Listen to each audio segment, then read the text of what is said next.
둥둥 수요 특강. 달을 가리키다. 매주 수요일 코너입니다. 달을 가리키다. 성현들은 달을 가리키고 있지만 우리는 그 손가락만 보고 있지 않은지 돌아보는 시간인데요. 종교의 문자나 상징이 아니라 그것이 가리키고 있는 종교에 참된 가치에 대해 생각해보는 시간입니다.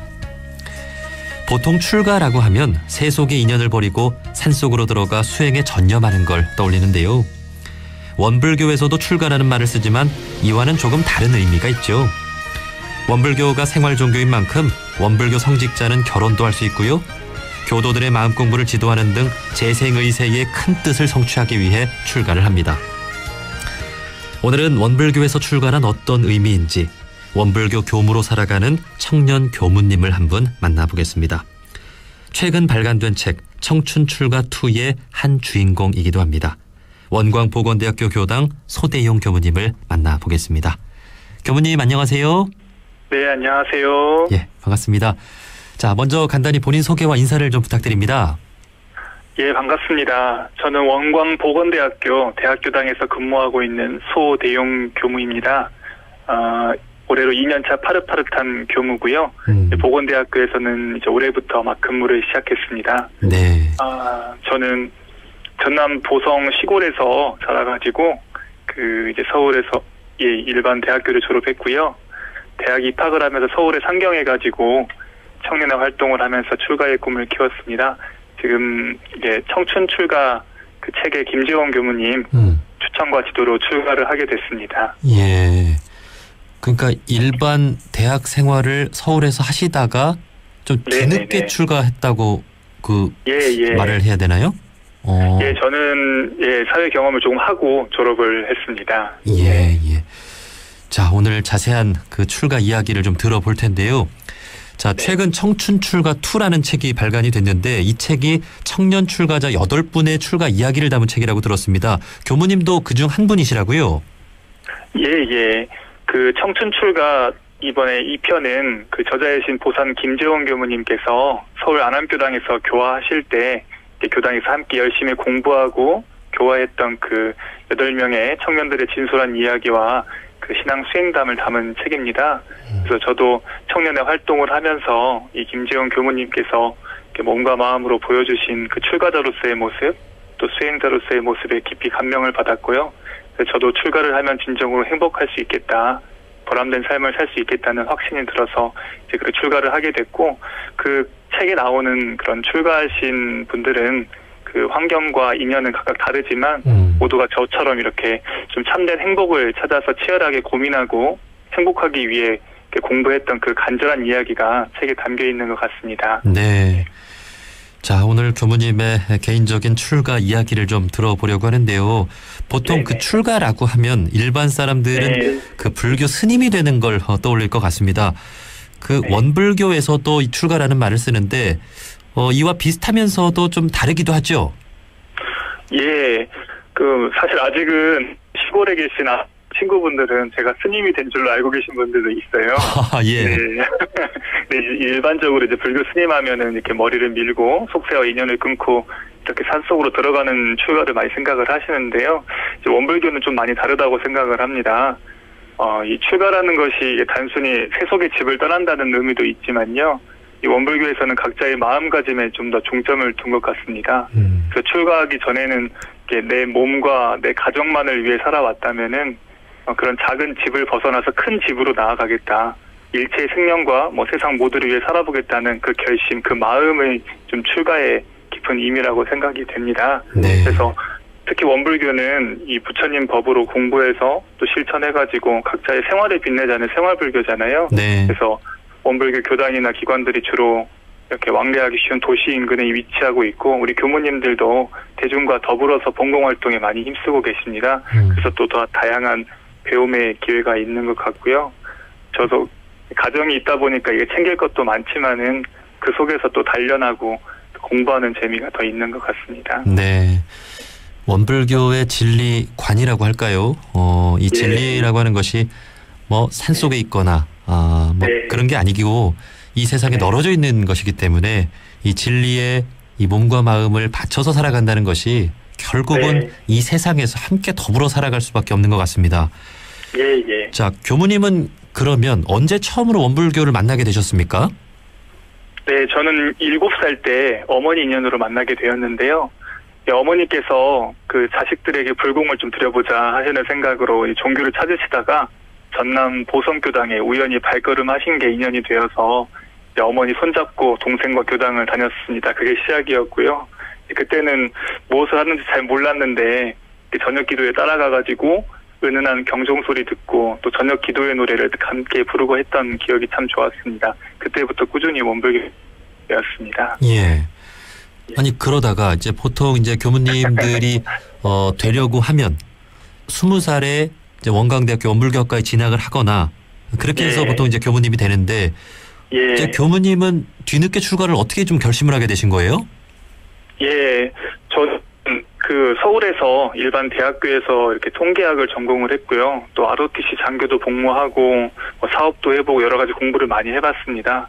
그런 것들에 큰 재미를 느끼지 못하고 더 가치 있는 일이 더 있을까, 무엇이 보람된 일일까 많은 고민과 갈증이 있었습니다.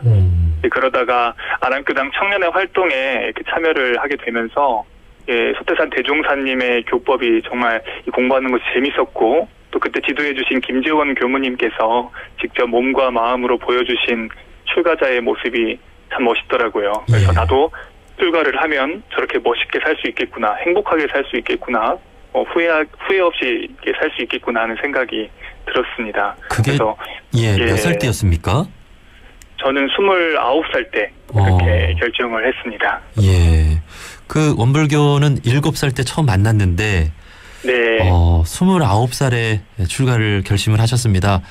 역시 좋은 스승을 만난 것이 출가를 결심하게 된 결정적인 계기라고 볼 수 있는 걸까요? 예, 참 중요하다고 생각합니다. 왜냐하면은 대종사님 교법이 아무리 좋다고 하더라도 그걸 실천하는 사람의 그런 모습이 이렇게 현실에서 드러났을 때 그게 더 빛을 발한다고 생각하는데요. 김재원 교무님께서는 정말 그 교법대로 살려고 하셨고 일치된 삶을 사셨고 또 그런 실적들과 그런 성과들을 또 내고 계셨기 때문에 참 저는 그 모습에서 이것이 원불교의 진수구나라는 생각을 많이 하게 되었습니다. 예. 야, 진정한 교화라는 것이 바로 이런 것 같습니다. 네. 여타 이웃 종교에서도 전도다, 선교다 이런 말 많이 합니다만 진정한 그 교화는 솔선수범으로 감화를 시키는 것, 정말 이것이 진정한 교화 방법이고 또 이를 또 보여주신 우리 김재원 교무님의 참 멋지다는 생각이 듭니다. 네. 자, 그렇다면 원불교 교무가 되는 과정은 어떤가도 궁금한데요. 글쎄요, 뒤늦게 이제 원불교학과에 들어가신 거잖아요. 그 과정은 좀 어떻습니까? 네, 이제 원불교 교무님은 교화직, 본공직, 전문직 이 교무님마다 좀 과정이 조금씩은 다른데요. 저는 이 교화직 교무고요. 보통 이렇게 출가를 하면 원광대학교 또는 영산선악대학교 원불교학과 학부과정 4년을 마쳐야 합니다. 그리고 이어서 원불교 대학원 석사과정 2년의 그 예비교역자 과정을 성실하게 마치면 드디어 교무가 되는데요. 또 본인의 의지에 따라서 학교 생활을 하기 전에 교당이나 기관에서 간사 근무도 할 수 있습니다. 저는 이제 출가를 해가지고 출신 교당의 안암교당에서 1년간 간사를 먼저 했고요.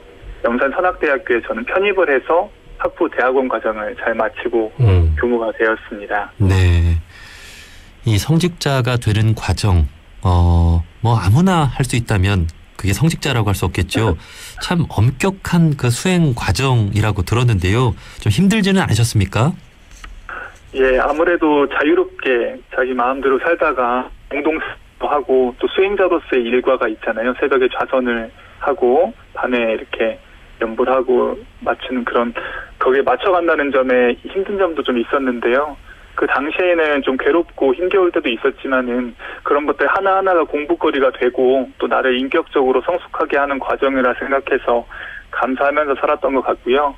또 무엇보다 그냥 세속에서 살 때는 잘 몰랐던 내 안에서 일어나는 수많은 욕심들 또는 마음의 찌꺼기들을 발견하고 또 하나하나 돌리고 부처님 마음으로 단련해가는 그런 과정들이 참 재미있었던 것 같습니다. 그래서 괴로울 때도 있었지만 이렇게 한 단계 성장해 있는 저를 발견하면 뿌듯하고 그렇습니다. 네. 정말 오늘날 우리 젊은이들이 한번 생각해 봐야 되는 그런 부분인 것 같습니다.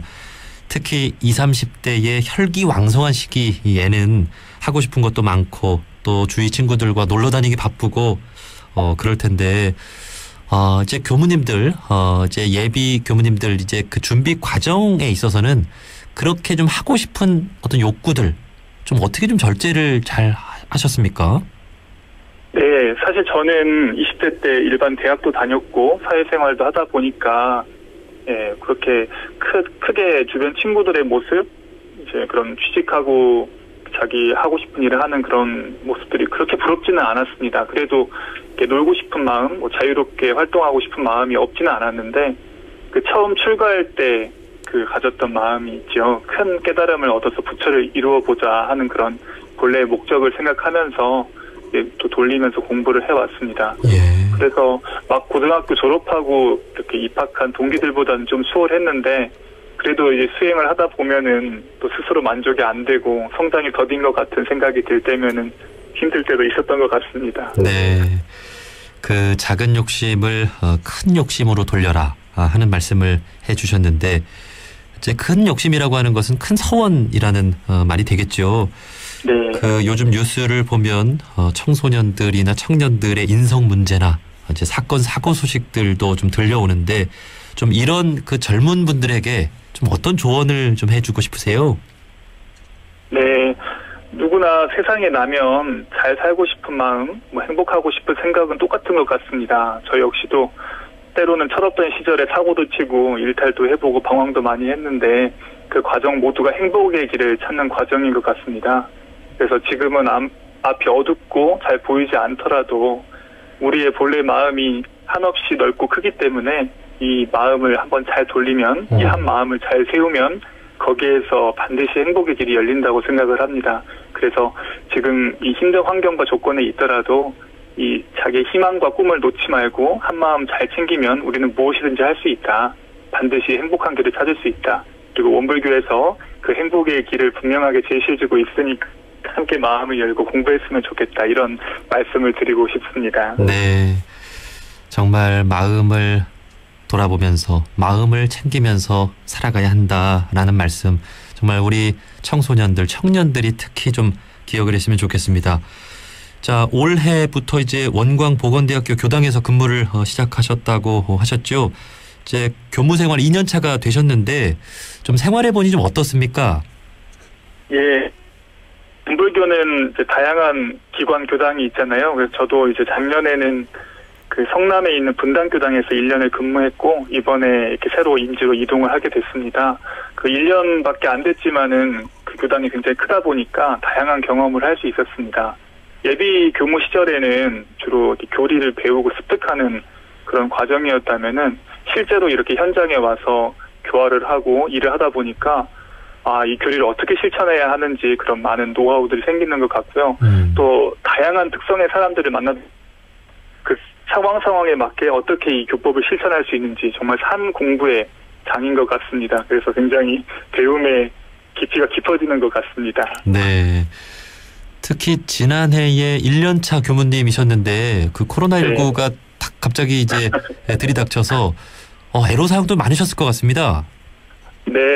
그 교도님들도 이렇게 더 가까이 하고 싶었는데 이렇게 마스크 쓰고 눈만 뵙고 바로 밥도 못 먹고 가시니까 좀 아쉬운 점이 많았는데 반면에 코로나 때문에 비대면 그런 설교나 어떤 만남들에 대해서 좀 더 많이 공을 들였던 것 같아요. 그래서 저는 담당 교무다 보니까 청년들하고 유튜브나 그런 화상 그런 것들을 이용을 해서 법회도 보고 연락도 하고 하면서 또 그런 과정에 맞게 교화를 했던 것 같습니다. 네, 네.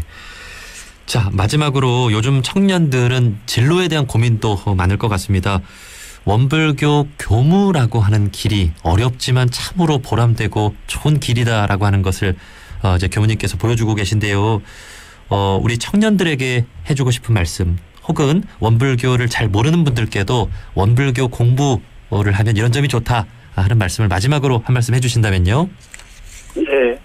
제가 좋아하는 본문 하나 이렇게 말씀드리면서 마칠까 하는데요. 네. 대종사님께서 대종경 수행품 37장에서 이렇게 말씀하셨습니다. 나의 가르치는 법은 오직 작은 것을 크게 할 뿐이며 배우는 사람도 작은 데에 들이던 그 공력을 다시 큰 데로 돌리라는 것이니 이것이 곧 큰 것을 성취하는 대법이니라 하셨는데요.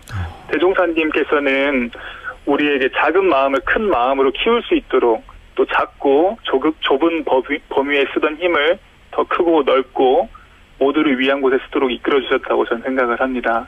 저는 원불교를 만나서 나 자신만을 위해 사는 삶에서 벗어나서 나도 잘 살고 모두가 함께 잘 사는 길을 해보자는 그 큰 꿈을, 서원을 가지게 된 것이 가장 큰 소득이고 인생의 전환점이었는데요. 원불교는 그런 곳이라고 생각합니다. 내 인생의 방향을 더 높은 차원으로 이끌어주고 또 어디에 있든지 어떤 일을 하든지 그 자리에서 부처를 이룰 수 있는 그런 삶을 빛내준다고 생각을 합니다. 앞으로 갈수록 이렇게 복잡하고 일이 많은 요즘 시대에 원불교가 등불이 될 것이라 저는 확신을 하니까요. 많은 분들이 함께 이 원불교 마음 공부 잘해서 새 시대, 새 세상의 주인으로 나아갔으면 좋겠습니다. 네, 고맙습니다. 자, 올해 교무 2년차가 되신 원광보건대학교 교당 소대용 교부님과 함께했습니다. 교부님, 오늘 좋은 말씀 고맙습니다. 감사합니다.